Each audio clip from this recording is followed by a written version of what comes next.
Good morning. My name is Chandler Castle, and this is your Monday's Motivation. Well, now that we have a proper understanding of the role of money and where true joy and satisfaction come from, now we can talk about good biblical financial practices. Well, to start, I'm not a financial advisor, but there are many good financial practices and habits that we can see in the Bible. And I want to talk about three this morning: saving, spending, and giving. Saving. Proverbs 21:20 says that the wise store up choice food and olive oil, but fools gulp theirs down. You see, this verse says that the wise person saves, he stores up, and the foolish person spends what he gets. So why does God want us to save? Well, God says that it's wise to save, to stay out of debt. We do that by saving for tomorrow. So what kind of savings do we need then? Well, primarily the first is we want to have an emergency savings fund. That this emergency savings account serves as kind of like a safety net in the event that something unforeseen may happen. Like maybe the motor in your truck goes out and you got to purchase a new one. Or maybe your refrigerator at home goes out and you have to purchase a new one. Well, the amount obviously is going to differ depending on the person. But most financial advisors say that you should have at least 6 to 12 months of monthly income saved up.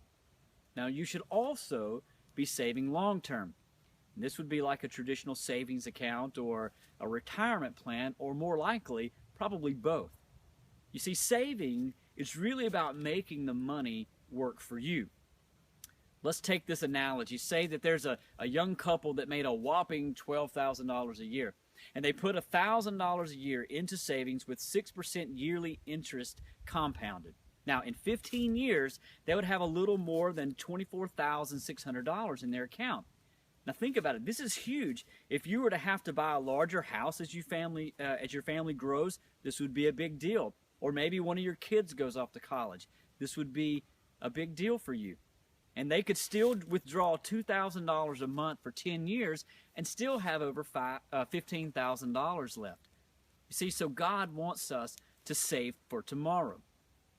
Now, what about spending? Well, if cash is king, then discipline is queen. Proverbs 22:7 says that the rich rule over the poor, and the borrower is a slave to the lender. See, God doesn't want us to be a slave to those that we borrow from, so we need to learn to spend wisely. Here it is, as simple as I can make it. Don't spend what you don't make. You may have to cut back where you can, but don't spend it if you don't make it. Easy credit now makes people uneasy later. So what about credit cards then?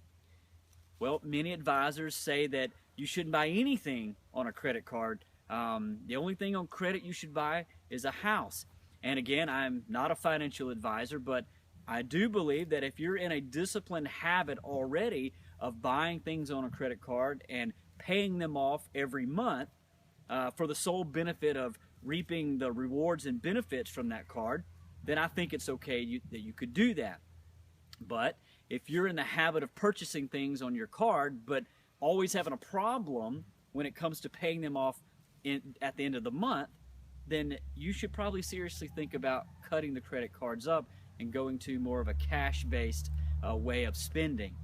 See, God wants us to spend His money wisely.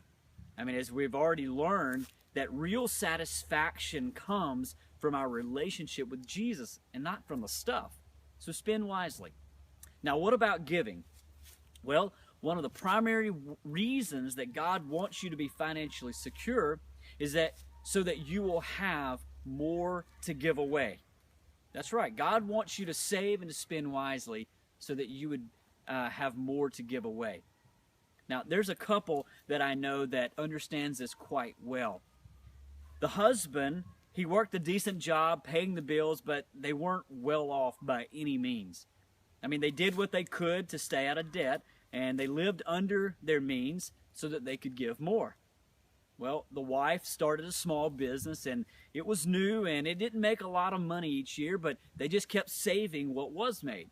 And the wife one day went to a church event, and she heard about an opportunity to help an orphanage in Africa for kids whose parents had died from war or starvation or AIDS. And in this orphanage, they would take these kids and raise them in a Christian environment with moms and dads that would love them, that would take care of them, and that would see them all the way through college. Well, the wife felt deeply moved by God to help in some way. So she went home and she checked the account. And after praying with her husband about this decision, they decided to take the money that had been saved over those couple of years from this tiny little business, and they wrote a check for $25,000 to build an orphanage in Africa. Those 20 or so kids that live there now, to this day, they have a safe place to stay, a loving Christian family environment, food to eat, education that lasts through college.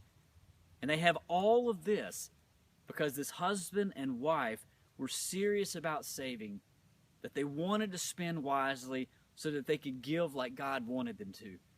You see, God wants you to save for tomorrow, to spend wisely so that you will give generously. And after all, isn't this the heart of the gospel? That God gave His one and only Son? Well, I hope this will help you this week, and I hope that you have an awesome, safe, and productive work week.